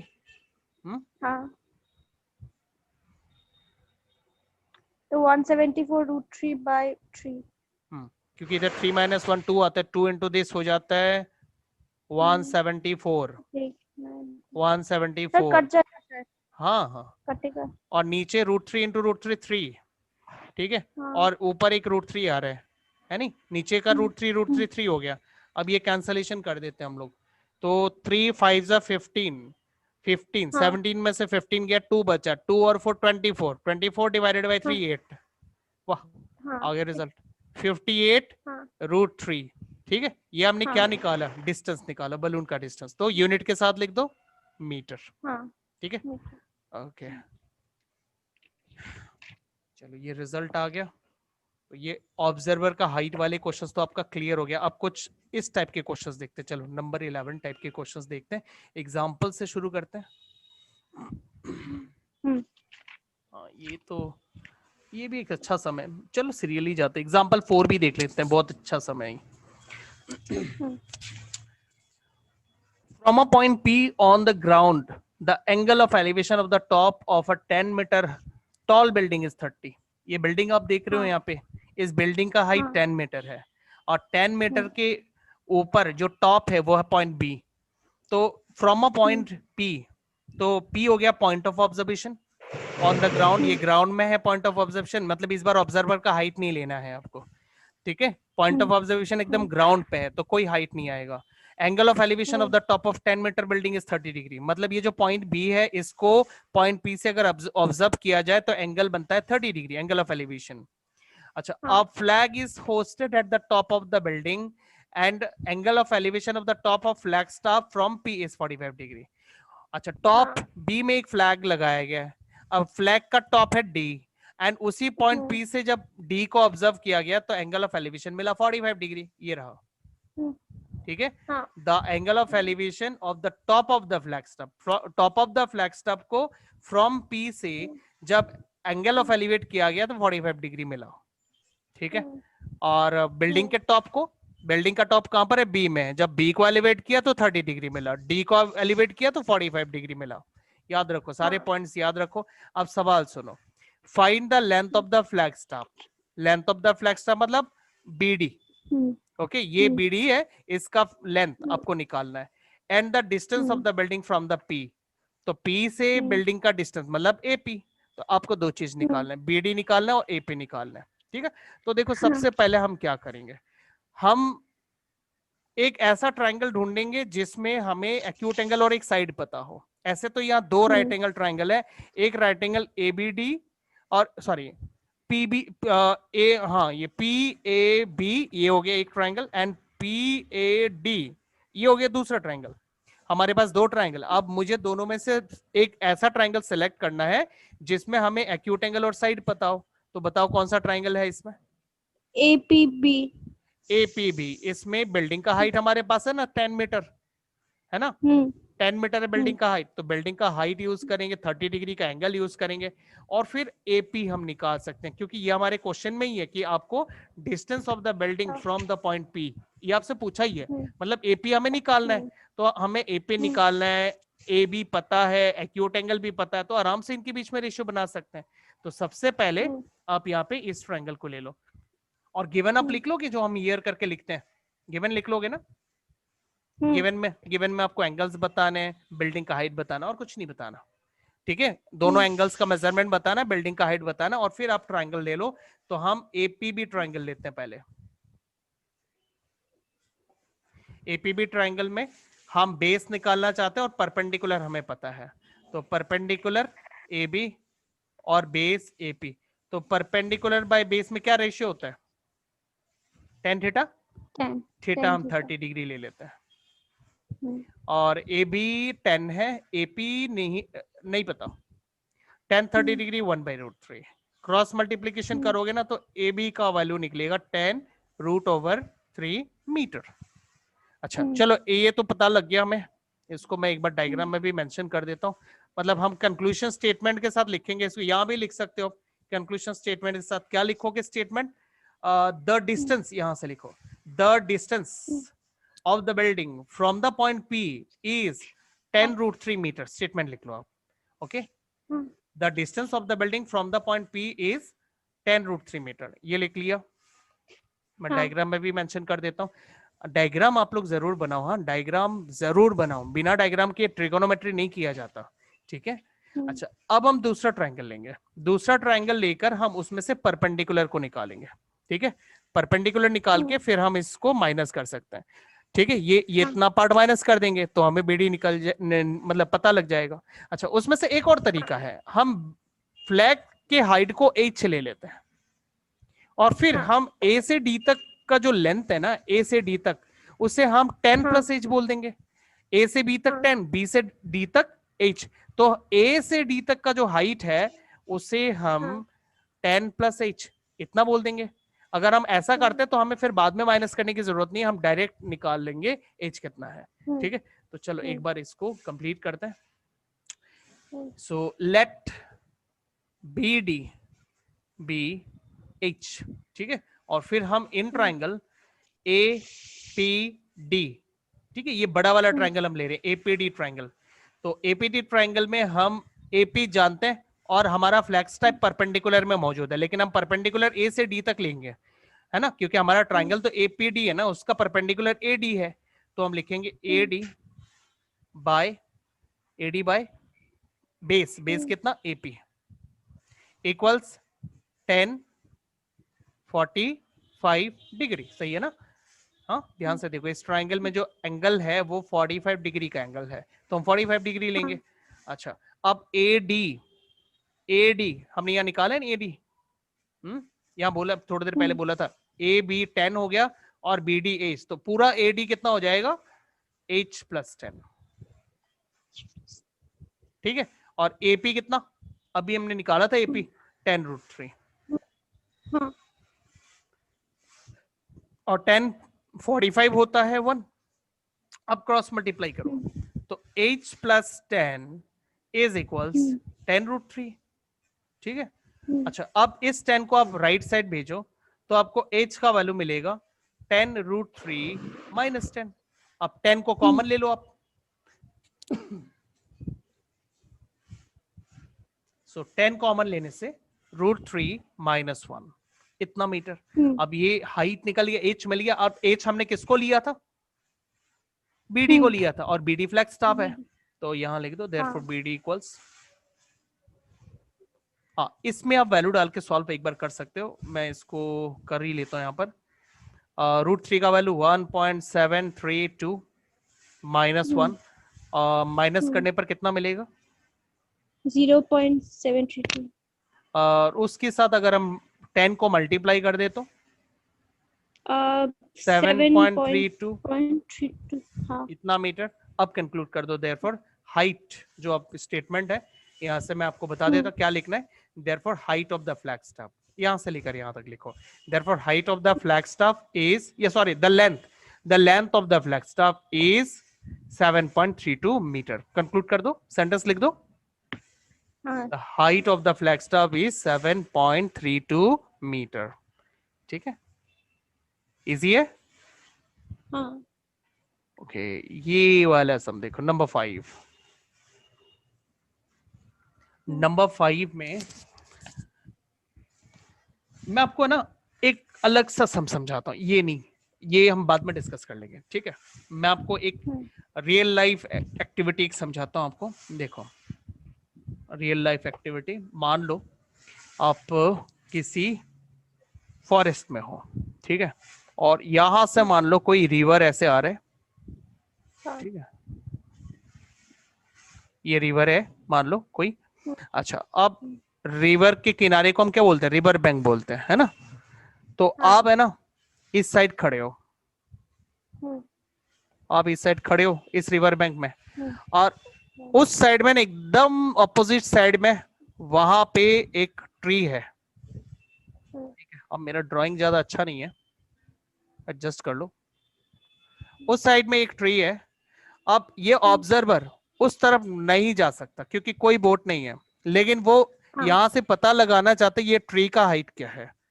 हाँ, एंड ये भी जानना चाहता है कि वो यहां से मैं ट्री का हाइट को ना थोड़ा ज्यादा ले लेता हूँ, ठीक है। ये तो डायग्राम बनाने में थोड़ा मजा आएगा, ठीक है। ऐसे ये हो गया ट्री का हाइट मान लो। अच्छा, अब ये ऑब्जर्वर उस तरफ नहीं जा सकता है, लेकिन वो ट्री का हाइट में पता लगाना चाहता है, एज वेल एज ये रिवर का विड्थ भी पता लगाना चाहता है, ठीक है। सपने देखो, बहुत बड़े बड़े सपने पाल रखे हैं इसने, है ना। तो रिवर के उस तरफ नहीं जाके रिवर का विड्थ पता लगाना चाहता है और ट्री का भी हाइट पता लगाना चाहता है, ठीक है ना। तो ये कैसे करेगा वो पहले यहां से एंगल ऑफ एलिवेशन पता लगाएगा। सपोज मान लो यहां से इसका एलिवेशन वो जहां है, ठीक है, वहां से उसका एलिवेशन उसने पता लगा लिया 60 डिग्री, ओके। उसके बाद उसने 60 नहीं लेते, इसको 45 कर देते हैं, 45 डिग्री। अच्छा, फिर वो इसका पता लगाने के लिए क्या टेक्निक लगाएगा पता है? क्योंकि देखो मैंने अभी थोड़ी देर पहले आपको क्या बोला था, मिनिमम रिक्वायरमेंट बोल के कुछ बोला था ना आपको, हाँ सर, एक एंगल एक चाहिए, एंगल एक और एक साइड चाहिए। तो देखो एक साइड एंगल तो चाहिए। है, साइड तो नहीं है, हाँ कुछ भी नहीं है ना साइड। हाँ, अब इस साइड का जुगाड़ नहीं कैसे होगा? सुनो, अब रियल ट्रूथ यही है कि ये मिनिमम रिक्वायरमेंट पूरा होना पड़ेगा तब आप ट्रिगोनोमेट्री कर सकते हो, लेकिन इसमें तो मिनिमम रिक्वायरमेंट है ही नहीं यहाँ पर। तो आपको क्या करना होगा इसमें, ये जो बंदा है उसको थोड़ा पीछे जाना पड़ेगा, थोड़ा पीछे, उसी एकदम स्ट्रेट लाइन में जाना पड़ेगा, दाएं बाएं नहीं जाएगा। मतलब ये जो स्ट्रेट लाइन है ना, इसी स्ट्रेट लाइन को फॉलो करते हुए वो थोड़ा पीछे जाएगा और यहां से वो मेजर कर लेगा वो कितना पीछे आया है। मान लो वो 10 मीटर पीछे आया, मान लो वो 10 मीटर पीछे आया, अज्यूम कर लो। और जब 10 मीटर पीछे आया, यहां से जब उसने दोबारा इस पॉइंट को ऑब्जर्व किया ना, उसको यहां से एंगल ऑफ एलिवेशन मिल गया 30 डिग्री। यहां से उसको एलिवेशन मिला 30 डिग्री। अब देखो उसको एक मेजरमेंट मिल गया, कितना चालाक है ये बंदा। यहाँ से पीछे आ गया और उसको मेजरमेंट मिल गया 10, क्योंकि एक मिनिमम रिक्वायरमेंट मैंने बोला था आपको, मिनिमम रिक्वायरमेंट होना चाहिए एक कम से कम कोई कांस्टेंट वैल्यू, कांस्टेंट लेंथ पता होना चाहिए, एक मिनिमम एंगल पता हो, मतलब एंगल पता होना चाहिए। तो अब ये कांस्टेंट एंगल मतलब कोई भी साइड का लेंथ इसमें पता नहीं था, तो उसने किस तरह से जुगाड़ किया देखो, वो यहाँ से बैक साइड में आ गया और 10 मीटर का लेंथ उससे मिल गया और यहाँ से एंगल ऑफ एलिवेशन उसको 30 डिग्री मिल रहा है।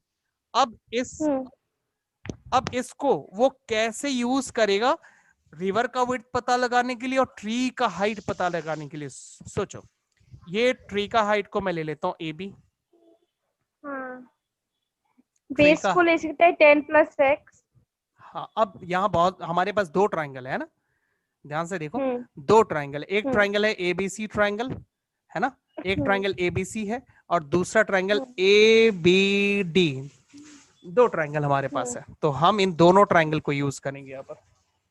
ओके, तो अब बात सुनो, इसको करने के कुछ तरीके होता है, स्टैंडर्ड तरीका, अगर वैसे करोगे सम ज्यादा इजी होगा। मैं आपको इनको करने का जो बेस्ट तरीका वो बता देता हूं। हमारे पास दो ट्राइंगल है, बट आप उस ट्राइंगल को सबसे पहले करो जिस ट्राइंगल में कोई साइड का लेंथ मौजूद नहीं है। ठीक है, तो कौन सा ट्राइंगल है जिसमें कोई साइड का मेजरमेंट नहीं है? एबीसी। एबीसी। तो हम सबसे पहले एबीसी लिखेंगे। ठीक है, सबसे पहले हम एबीसी ट्राइंगल लेते हैं। इन ट्राइंगल एबीसी, उसमें हमें परपेंडिकुलर ए बी और बेस एक्स, मतलब हम एक काम करते हैं, इनको ना अज्यूम कर लेते हैं हाइट। अब लेट लिख लेना। ठीक है, मैं ये तो आपको एक एग्जांपल दिखा रहा हूं, इसलिए मैं इसका फॉर्मेट नहीं दिखा, मतलब इनिशियल पार्ट आपको बताया नहीं, आप ओरली बोल देता हूं। ए बी को और बी सी को अज्यूम कर लेना, ऐसे लेट लिख लेना। यहाँ पर मैं बता ही देता हूं, यहाँ पर let A B H and B C X ऐसे ले लो। ठीक है, और फिर आप इन ट्राइंगल एबीसी ले लो और एबीसी में आप परपेंडिकुलर बाय बेस का रेशियो फॉर्म करो। ठीक है, परपेंडिकुलर हो गया ए बी। सर हाँ जी बोलो।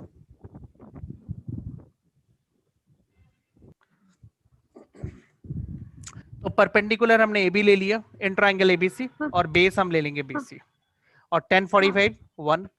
ठीक है, अच्छा अब यहाँ पे ए बी हो गया एच, जिसको हमने लेट में लिया, और बीसी को हम एक्स ले लेंगे, और ये 1 क्रॉस मल्टीप्लाई पे आपको क्या मिलेगा? एक्स इज इक्वल से एच।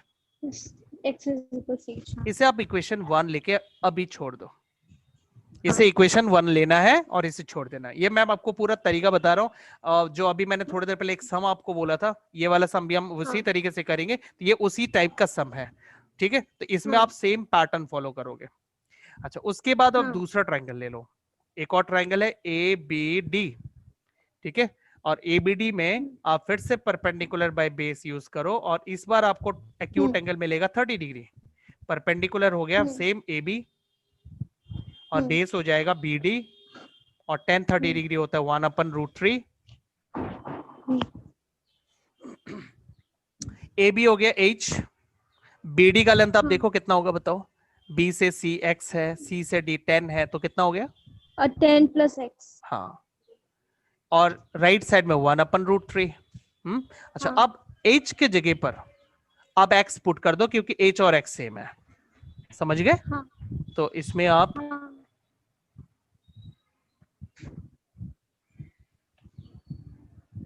एच की जगह पर डाल दो x, नीचे x प्लस 10 इक्वल्स 1/√3।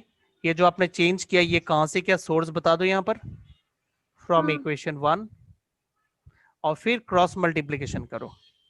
तो क्रॉस मल्टीप्लीकेशन हो जाएगा √3 इंटू एक्स, x√3, और x प्लस 1 इंटू 1 हो जाएगा x प्लस 10, है ना, x प्लस 10 इंटू 1। अच्छा, इस x को लेफ्ट साइड पे लेके आओ, हाँ,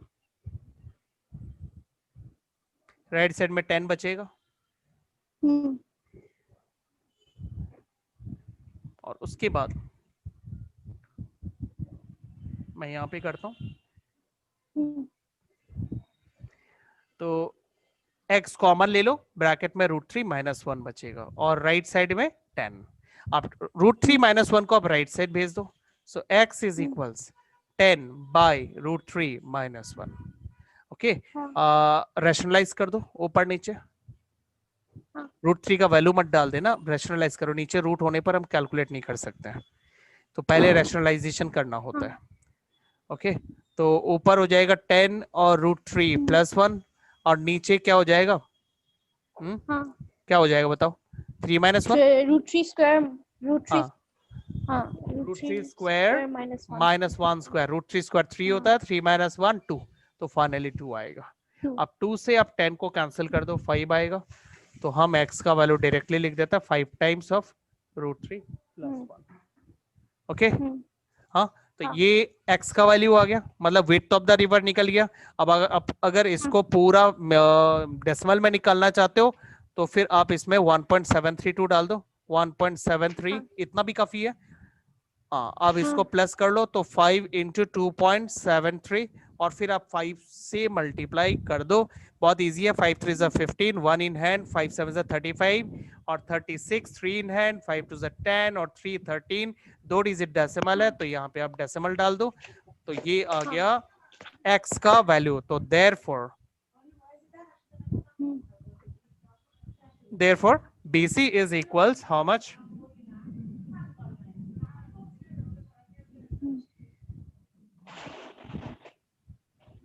हाँ, 13.65 मीटर।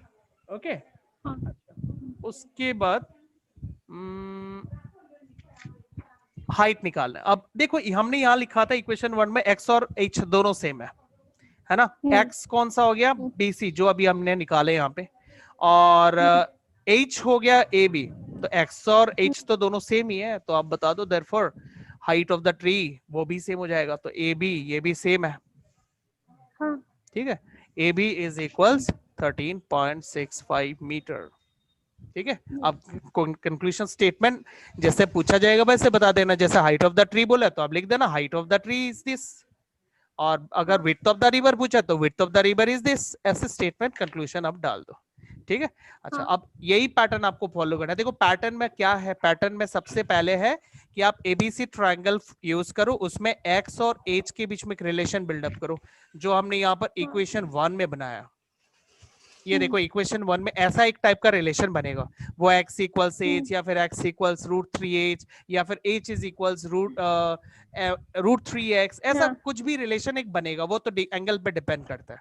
अच्छा, जैसे ये बन जाएगा उसके बाद आप बड़े वाले ट्रायंगल को यूज करो, उसमें उस रिलेशन को यूज करो, जैसे मैंने किया, देखो h के जगह पर मैंने x यूज किया, है ना, तो इस तरह उस रिलेशन को, जो रिलेशन आपने यहाँ निकाला उस रिलेशन को यहाँ पे पुट कर दो, और फिर आप इसे सिंप्लीफाई करो, सिंप्लीफाई करने पर आपको यहाँ पर x का वैल्यू मिल जाएगा, और x और h तो सेम है, इसलिए x जितना निकला h भी उतना ही निकला, मतलब विड्थ ऑफ द ट्री और हाइट ऑफ द ट्री दोनों चीजें बराबर है इसमें। ठीक है, अच्छा, अब देखो ये सम भी सेम है, जस्ट मैं आपको समझा देता हूँ क्वेश्चन क्या है, क्वेश्चन का मीनिंग समझा देता हूँ, सम तो आप उसी तरह से कर लो। ठीक है,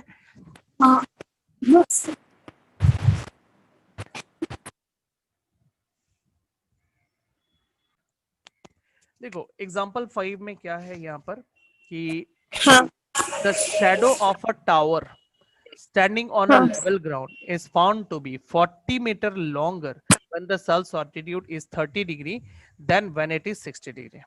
sun's altitude का मतलब क्या है, देखो मान लो सन इधर है, ठीक इस पॉइंट पे है सन, ठीक है, यहाँ सन है, तो यहाँ से सनरेज जब ऐसे आएगा तो ये तो टावर है ना, इसका शेडो पड़ेगा, तो शेडो जब पड़ेगा, शेडो कितना लंबा पड़ेगा इधर, क्योंकि सनरेज तो ऐसे आ जाएगा ना, हाँ तो सनरेज जब ऐसे आएगा, इस डायरेक्शन में सनरेज आएगा, तो सन हाँ रेज इधर में पूरा लाइटेड एरिया रहेगा, इल्यूमिनेटेड एरिया बोलते हैं जिससे हम, और ये एरिया पूरा डार्क रहेगा, क्योंकि रेज जो है इस लाइन को तो क्रॉस नहीं कर सकता ना, क्योंकि ये लाइन ओपेक ऑब्जेक्ट है, ये एक पोल है, तो यहाँ पे इसकी शेडो बन जाएगी, तो शेडो का जो लेंथ होगा वो होगा बीसी, जब सन यहाँ होगा तब शेडो का लेंथ होगा बीसी, ठीक है।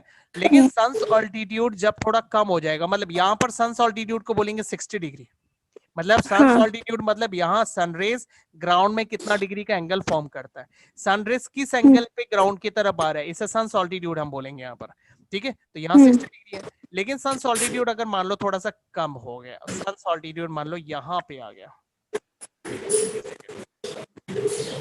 तो हम यहाँ से ये सनरेज ऐसे आ रहा है, ऐसे करके इधर आ रहा है ना, अभी यहाँ पर आ रहा है, तो क्या हो जाएगा, ये जो लाइन है ना, इस लाइन के इस तरफ पूरा इलिमिनेटेड एरिया, मतलब यहाँ कोई बैरियर नहीं है, सन की रेज आराम से आ सकते हैं, लेकिन इस लाइन के इस साइड में डार्क एरिया, जो पोल है उस वो सन के रेज को ब्लॉक कर रहे हैं, तो इधर पूरा डार्क एरिया, इस एरिया में, तो यहाँ पर जो शेडो का लेंथ बनेगा वो बी से लेकर डी तक बनेगा। तो देखो 30 डिग्री जब था शेडो का लेंथ हो रहा है बीडी, और 60 डिग्री जब था शेडो का लेंथ हो रहा है बीसी, तो यहाँ लिखा है 30 डिग्री जब था ना तब शेडो का लेंथ 40 मीटर लंबा है, ठीक है। तो 60 डिग्री में तो इतना है ना, और 30 डिग्री में ये 40 मीटर लंबा और हो गया, मतलब इसके मुकाबले और 40 जुड़ गया, तो बीडी का लेंथ, यही मतलब है कि जो 30 डिग्री का सन ऑल्टीट्यूड के वक्त वो 60 डिग्री सन ऑल्टीट्यूड से 40 मीटर लंबा है। समझ में आया? क्वेश्चन क्लियर हो गया? अच्छा, अब सर वो लास्ट वाला क्वेश्चन की तरह है ना? हाँ, लास्ट क्वेश्चन की तरह ही है, इसको आप ठीक वैसे ही करोगे जैसे पिछला सम आपने किया, ठीक है। अब देखो कैसे, सबसे पहले हम क्या करते हैं, हम विड्थ ऑफ द रिवर को x लिया था तो हम इसको भी x लेंगे, हाइट ऑफ द ट्री को h लिया था तो हम ab को यहाँ पर h लेंगे, और फिर हम सबसे पहले यहाँ पे एक रिलेशन बनाएंगे, तो h बाई x का क्या रिलेशन बनता है, परपेंडिकुलर बाय बेस इक्वल्स 1060, 1060 कितना होता है, √3,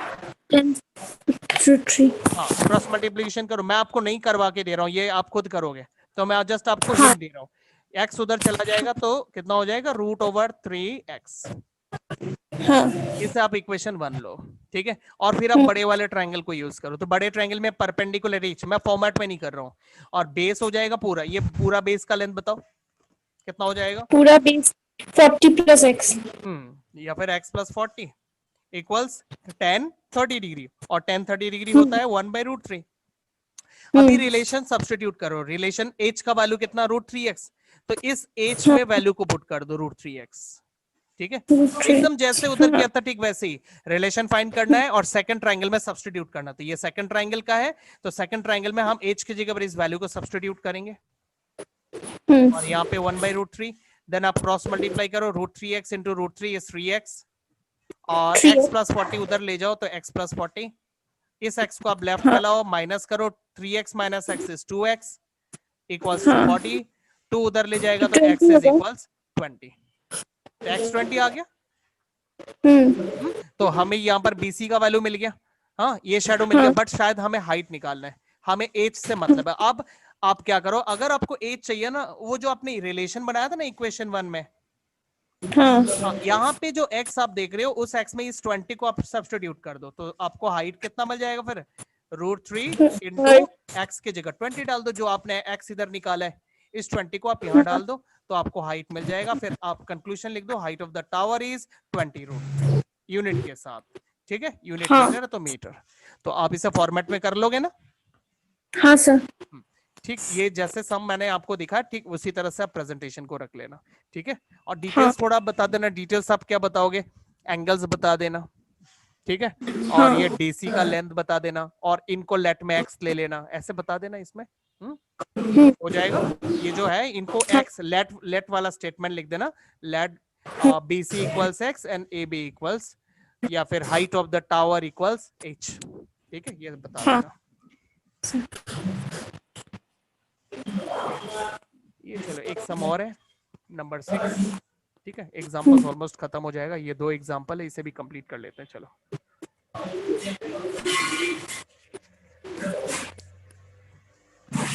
एग्जाम्पल नंबर 6 में क्या है देखो, the angle of depression of the top and bottom of 8 metre tall building from the top of a multi storeyed building are 30 degree and 45 degree respectively.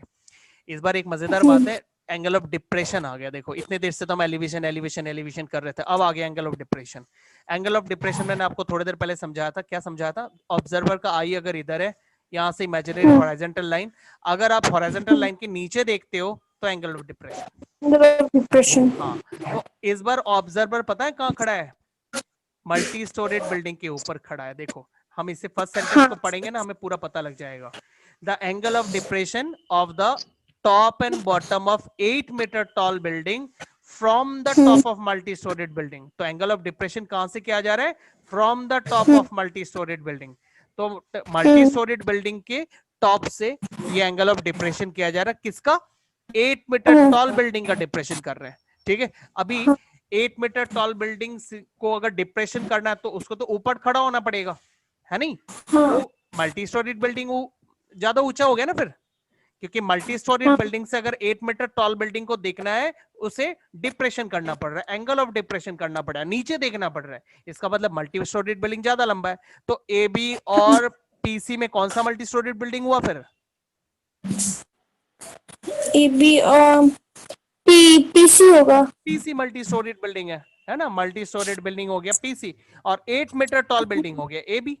AB फिर हम 8 metre tall building ले लेंगे, तो A B जो building है वो 8 metre toll है, और मल्टी स्टोरीड बिल्डिंग का हमें हाइट निकालना है। और पी हो गया एंगल ऑफ, पी से पी हो गया point of observation. Multi storeyed building के टॉप में ऑब्जर्वर खड़ा है और वहां से ऑब्जर्व करेगा, इसलिए ऑब्जर्वर जहां खड़ा है वहां से ये इमेजिनरी हॉरिजॉन्टल लाइन आपको दे दी है पी क्यू। ठीक है, अच्छा अब यहां से वो क्या कर रहे हैं? 8 मीटर टॉल बिल्डिंग का टॉप को और बॉटम को डिप्रेशन कर रहा है। ठीक है, 8 मीटर टॉल बिल्डिंग का टॉप तो बी में है। तो अगर पी से डी को डिप्रेशन करता है, तो देखो पी से हॉरिजॉन्टल लाइन पी क्यू, और ये लाइन ऑफ साइड आ गया इधर। तो लाइन ऑफ साइड और हॉरिजॉन्टल लाइन के बीच में एंगल बन रहा है 30 डिग्री। ये लिखा हुआ ना, टॉप के लिए 30, बॉटम के लिए 45, तो के लिए 30। अच्छा, अब बी से यहाँ पे एक हॉरिजॉन्टल लाइन बना हुआ है, ये बी डी।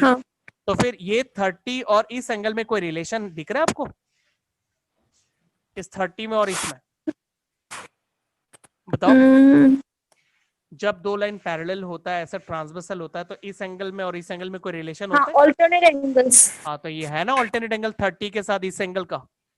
हाँ, तो हम इसे भी 30 डिग्री बोल सकते हैं। ठीक है, ये भी 30 डिग्री हो जाएगा, तो क्या हो जाएगा? हमें एक ट्रायंगल मिल जाएगा। अगर हम इसको 30 नहीं लेंगे तो इस 30 से कोई ट्रायंगल तो आपको दिख नहीं रहा, मिल रहा है क्या कोई ट्रायंगल? इधर तो कोई ट्रायंगल नहीं है, इसलिए हम इस 30 को डायरेक्टली यूज नहीं कर सकते, हमें इसका ऑल्टरनेट लेकर इसे एक ट्रायंगल बनाना पड़ेगा, तब हम इस ट्रायंगल को यूज कर सकते हैं।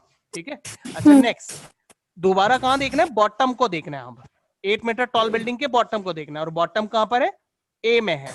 तो ऑब्जर्वेशन पॉइंट पी से अगर ए को देखेगा तो वो हॉरिजॉन्टल लाइन पी क्यू के नीचे ही देखेगा ना, तो नीचे मतलब डिप्रेशन।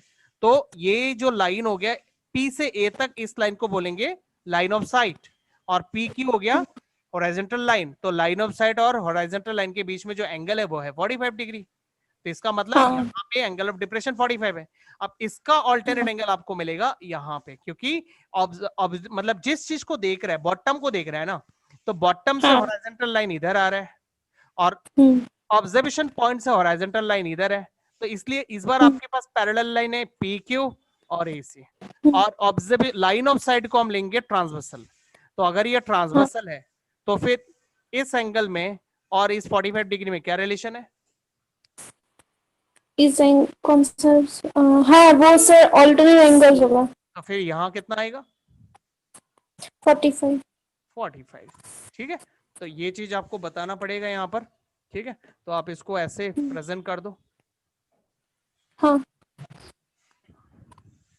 यहीं पर दिखा देता हूं आपको।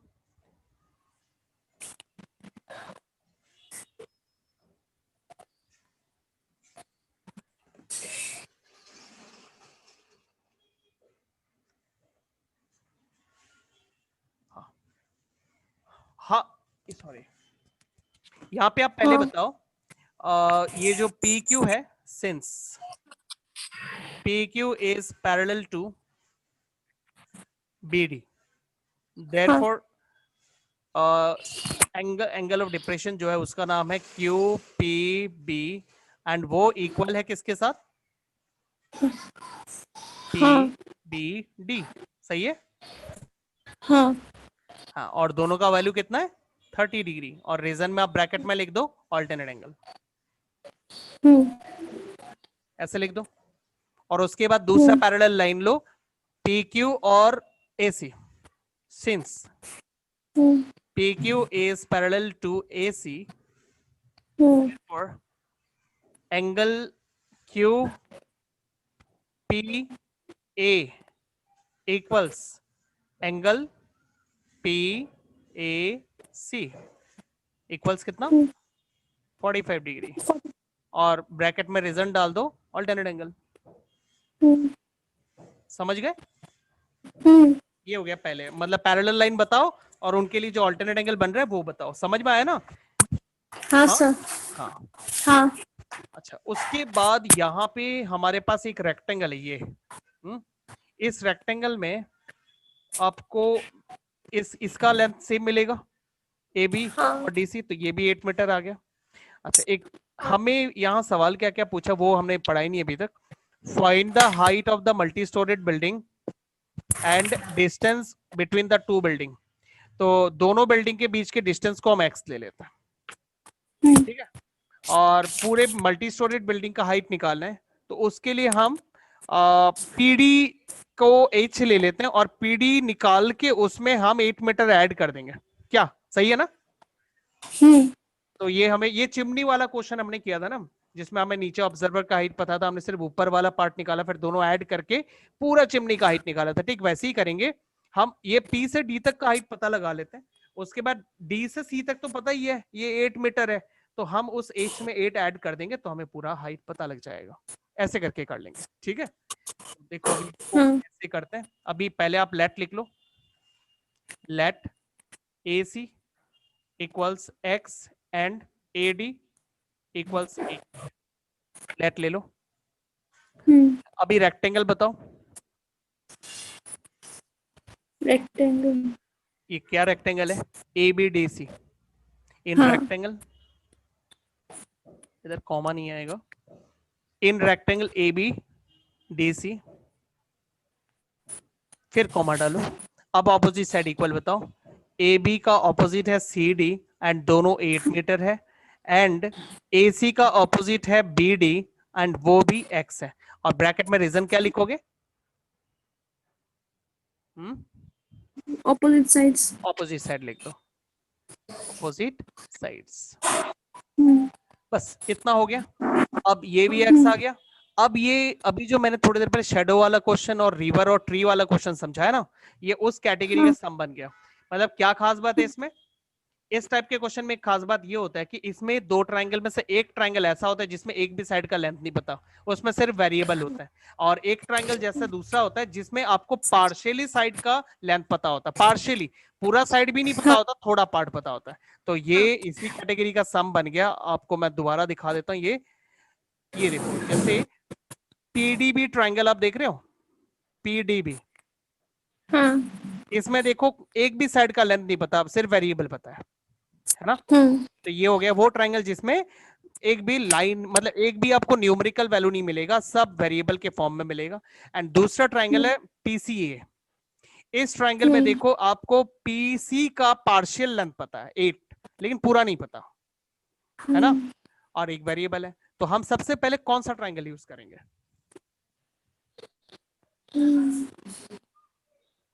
कौन सा ट्रायंगल पहले यूज करना चाहिए, जैसे ये वाला जो क्वेश्चन, पी, हाँ बोलो बोलो बोलो बोलो बोलो बोलो, कौन सा triangle, P, P A C, PAC में तो पार्शियली 8 भी पता है ना। हाँ हाँ हाँ, पी डी और ये कौन, बी, पीडीबी, पीडीबी, पीडी में हमें कोई भी लेंथ नहीं पता है, ये वाला साइड एक्स है, ये वाला साइड एच है, तो हम इस ट्राइंगल को पहले लेंगे और लेकर एक्स और एच में एक रिलेशन बनाएंगे, और फिर हम दूसरा ट्राइंगल लेंगे और उसमें उस रिलेशन को यूज करेंगे। ठीक है, तो चलो हम करते हैं। सबसे पहले एक बार मैं इसको यहां कर देता हूं।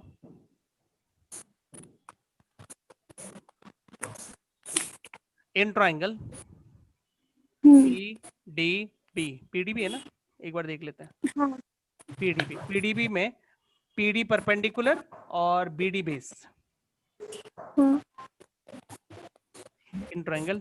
सो perpendicular by base equals tan theta होता है। परपेंडिकुलर हो गया पीडी और बेस हो गया बीडी, और tan थीटा, थीटा कितना थीटा कितना है इस ट्राइंगल में? 30 डिग्री। पीडीबी ट्राइंगल ना, ध्यान से, स्क्रीन दिख रहा है ना आपको? हाँ सर। तो पीडीबी ट्राइंगल में एंगल है 30 डिग्री ना, तो हम यहाँ लेते हैं 30 डिग्री। अच्छा, पीडी हमने h लिया, बीडी हमारे पास x है, और tan 30 होता है 1/√3। अब क्रॉस मल्टीप्लीकेशन करोगे तो x इंटू 1x और h इंटू √3h। ये हमारा इक्वेशन 1 हो गया, मतलब हमने रिलेशन बना लिया। अब हम दूसरा ट्राइंगल लेते हैं। दूसरा ट्राइंगल है PCA, और इस ट्राइंगल में फिर से हम परपेंडिकुलर बाय बेस करते हैं, इक्वल्स tan थीटा। तो परपेंडिकुलर इसमें क्या होगा? परपेंडिकुलर पीसी, और AC हो गया बेस, और थीटा हो गया कितना? Theta 45 degree. थीटा हो गया 45 डिग्री, 45 डिग्री। अच्छा, अब PC का लेंथ कितना है? अब डायग्राम देख के बताओ, PC कितना लेंथ है? h+8 लगाओ h+8। AC फिर x हो गया, AC x हो गया, और tan 45 कितना होता है? 1 होता है।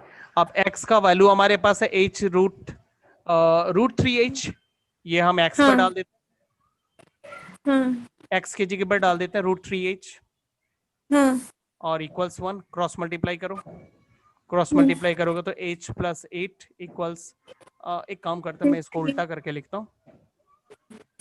हाँ, √3h इंटू 1 √3h, एंड इसके नीचे 1 है तो h+8 इंटू 1 h+8। अच्छा, इस h को लेफ्ट में लेके आओ, यहां सिर्फ 8 बचा, फिर h कॉमन ले लो, √3 - 1 इक्वल्स 8। अब ये √3 - 1 को आप राइट साइड ले लो,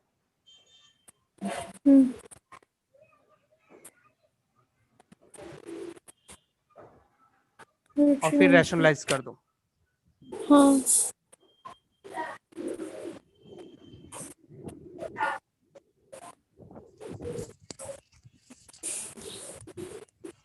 रैशनलाइज करने पर डिनोमिनेटर में क्या मिलेगा? 1 √3 स्क्वायर - 1 स्क्वायर 3 - 1 2 मिलेगा में 8 टाइम्स √3 + 1। अभी कैंसलेशन कर दो, 4 आएगा। सो h का वैल्यू हो गया 4 √3 + 1, इतना मीटर। ठीक है। अच्छा, अब हमें x का भी वैल्यू निकालना है। हमें निकालना है दोनों बिल्डिंग के बीच का डिस्टेंस, पूछा है ना, distance between the two building, उसको हमने x लिया हुआ, तो x भी तो निकालना पड़ेगा। तो हम यहाँ पर x निकाल लेते हैं। तो 1.73 नहीं लेना है इसमें? अभी नहीं लेने का, ले सकते हो, कोई दिक्कत नहीं है। ठीक है, क्योंकि अभी बाकी है हमें हाइट निकालने के लिए 8 मीटर भी तो ऐड करना होगा ना। तो देयरफॉर x निकाल लेते हैं। x कितना था? √3h। हमने निकाला था यहाँ पे इक्वेशन 1 में, ये रहा, आप देखो x इज इक्वल्स √3h। तो इस पे वैल्यू डाल देते हैं √3h, और h के जगह पर हम लिख देंगे 4 टाइम्स √3 + 1। ठीक है। अच्छा, अब एक काम करो, आप है ना √3 को अंदर मल्टीप्लाई कर दो, 4 को बाहर ही रहने दो, √3 को अंदर मल्टीप्लाई कर दो। तो √3 को अंदर मल्टीप्लाई करोगे तो √3 × √3 3, एंड √3 × √3। 3। ठीक है, ये आउटकम आ गया। अच्छा, अब हाँ। आप यहाँ पे डिस्टेंस स्टेटमेंट लिख लो। देयरफॉर देखो। distance between हम्म, two building हम्म, two buildings equals x लिया था ना हमने, तो x का वैल्यू निकला हाँ। 4 और 3 प्लस रूट 3। ठीक है, हम्म। कितना मीटर। ठीक है, अच्छा एंड हाइट। सर मल्टीप्लाई करने की जरूरत नहीं है। आप इतना छोड़ सकते, कोई दिक्कत नहीं है। ठीक है, लेकिन किसी किसी क्वेश्चन में रूट 3 का वैल्यू दिया रहता है, तब आपको डालना होता है। रूट 3 का वैल्यू डाल के फिर आप उसे मल्टीप्लाई करते हो। मैं एक बार आपको दिखा भी देता हूँ रूट 3 का वैल्यू डाल के 1.73। ठीक है, 1.73। अच्छा, अब जितना रूट 3 का वैल्यू बोलेगा, कभी आपको 1.732 डालना पड़ता है, तो जितना बोलेगा उतना ही डाल देना आप, और नहीं तो 1.73 डाल लेना अपने कंफर्ट के हिसाब से। 3 ऐड कर दो, 3 ऐड करने से कितना हो जाएगा 4.73। अब 4.3। मल्टीप्लाई कर दो, 4 3 से 12 होता है, 2 1 इन हैंड, 4 7 से 28 29, 2 इन हैंड, 4 4 से 16 17 18। तो इतना मीटर आ गया। ठीक है, एंड हाइट ऑफ द क्या था, मल्टी स्टोरेड बिल्डिंग है ना। हाँ। बिल्डिंग,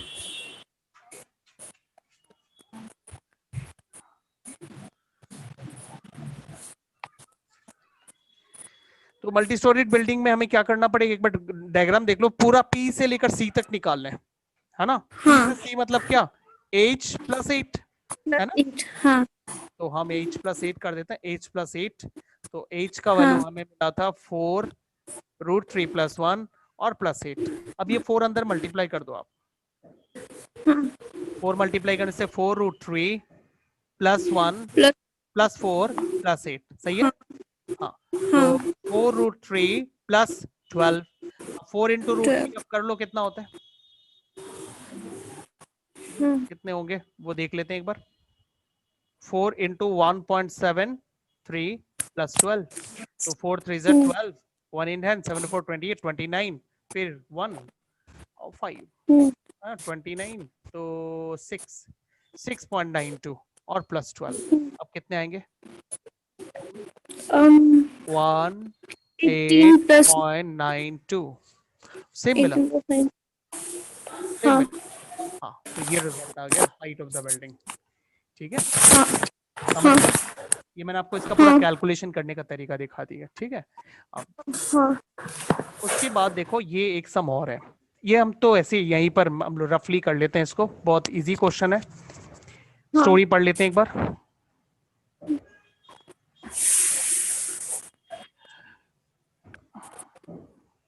देखो, from a point on a bridge across a river, देखो ये रिवर है, रिवर के ऊपर एक ब्रिज है।